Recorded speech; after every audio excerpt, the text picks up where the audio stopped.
we had 101 showings for one house. So that means,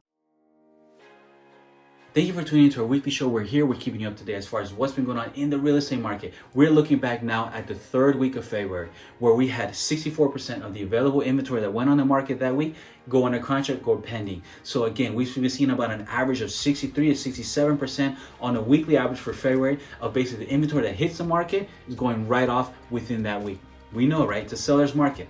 I've been seeing a lot of buyers going and looking at houses, submitting offers, trying to compete, and just getting beat every single time. And so they're getting frustrated because their time frame might be going down as far as when they have to move, and they're getting really frustrated as far as what's been going on.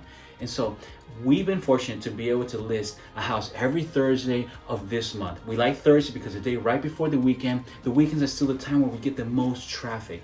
And so I want to be able to give you the point of view of a listing agent on the seller side so that maybe you can be able to win your next offer. And so I want to give you 4 points. Again, this is some recommendations that I am seeing on the listing side, on the seller side, that I can give for the buyers that are out there so maybe they can be able to win their next offer. One, I want to say contingencies. Contingencies benefit only one party, the buyers.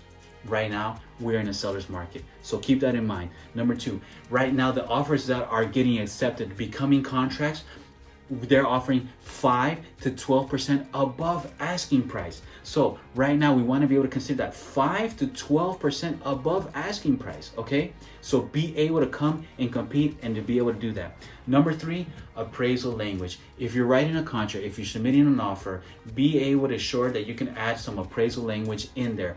Ask your professional about that. Be careful with that, but right now it's hard. Right now the prices continue to rise. The inventory is so low. There's really no comparables to be able to justify that price. So appraisal language is very important. And then number four, very important, your agent and your lender. The people that are basically representing you. Right now I'm seeing some great letters, some great pictures with those offers. But the thing is though, the agent and your lender are very important too, because bottom line, they're the ones that are going to have to come through at the end, right? So these are some of the things that I want to be able to recommend for you so that maybe you can be able to beat your next offer, because this is what we're seeing on the listing side, on the seller side, right? All right, so what's driving this and how long is this going to last? So let me give you some numbers as far as what we've been able to track on our studies on a monthly basis. So last month, January 2021, we can compare it back to going back to January of 2020. So comparisons, in Fairfax, as far as active available inventory, 20% decrease comparing this year's January to last year's January. Woodbridge, 43% decrease. Dumfries, 75% decrease.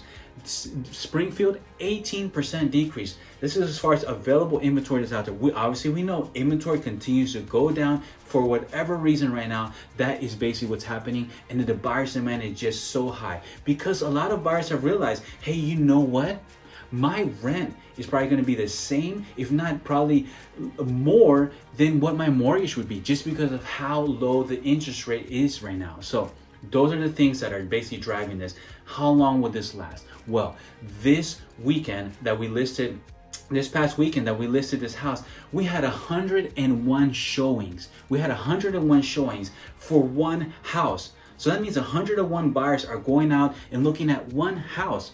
So how long will this last? I don't know. But we have a major inventory crisis where basically we need to be able to put more houses on the market to be able to satisfy that buyer's demand. So it's just hard to say how long this will last, but we know that the buyer's demand is just through the roofs and the inventory is really low. If you have any other questions, please reach out to me and I'd be happy to help.